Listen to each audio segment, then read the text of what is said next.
ہیں اللہ تعالیٰ ان کی نعمت کو چھین لیتا ہے۔ ایک واقعہ بہت مشہور ہے حضرت موسیٰ علیہ السلام کے زمانے کا۔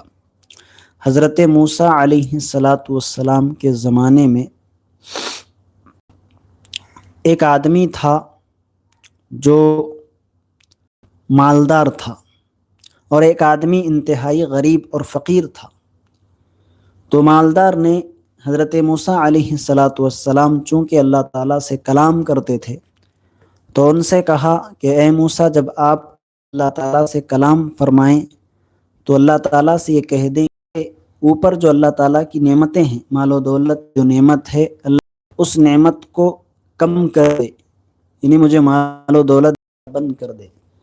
تو اور اس فقیر نے کہا کہ اللہ تعالیٰ کہیے کہ اللہ تعالیٰ مجھے مال اور دولت عطا فرمائے۔ تو جب موسیٰ علیہ السلام اللہ تعالیٰ سے کلام کرنے کا وقت آیا تو حضرت موسیٰ علیہ السلام نے اللہ کے سامنے دونوں کی خواہش کو رکھا، مالدار کی بھی اور غریب کی بھی۔ تو اللہ تبارک و تعالیٰ نے ان دونوں سے کہا، مالدار کے بارے میں اللہ نے کہا کہ اے موسیٰ، مالدار سے کہیے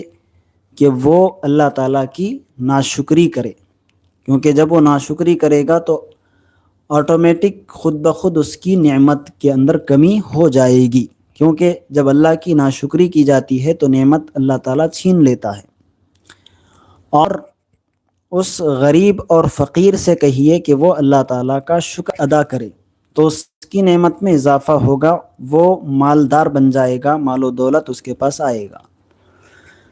تو حضرت موسیٰ علیہ السلام دنیا کے اللہ تعالیٰ سے کلام کر کے جب آئے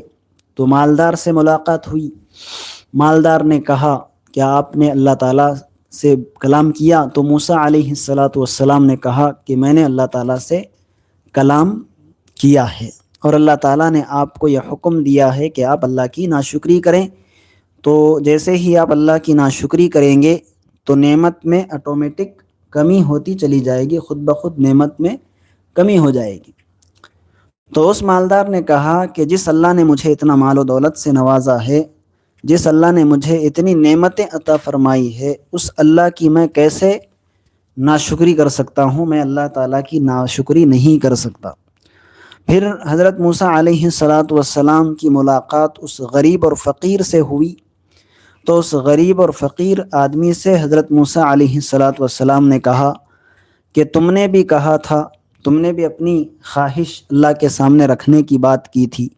تو تمہیں اللہ تبارک و تعالیٰ نے یہ حکم دیا ہے کہ تم اللہ تعالیٰ کا شکر ادا کرتے رہو تو اللہ تعالیٰ تمہیں مال و دولت سے نوازے گا۔ تو اس فقیر نے کہا کہ میں اللہ تعالیٰ کا شکر ادا کیسے کروں، حالانکہ میرے پاس تو نہ مال و دولت ہے، نہ لباس پہننے کے لیے لباس ہے، نہ کھانے کے لیے کھانا ہے، اور نہ ہی رہنے کے لیے میرے پاس گھر ہے، تو میں ایسی حالت میں ہوں تو اللہ کا شکر ادا کیسے کروں؟ تو جیسے ہی اس فقیر اور غریب آدمی نے یہ الفاظ اپنی زبان سے نکالے، یعنی اللہ کی ناشکری کے الفاظ نکالے، تو اس کے جسم پر ایک ہی کپڑا تھا۔ تو جیسے ہی اس نے یہ کلمات کہے، یہ باتیں کی، اللہ کی ناشکری کی، تو ایک زوردار کی ہوا چلی، اور جو ایک کپڑا اس کے جسم پر تھا وہ کپڑا بھی اس کے جسم سے اڑ گیا، اور وہ بالکل بے لباس ہو گیا، وہ بالکل برہنہ ہو گیا۔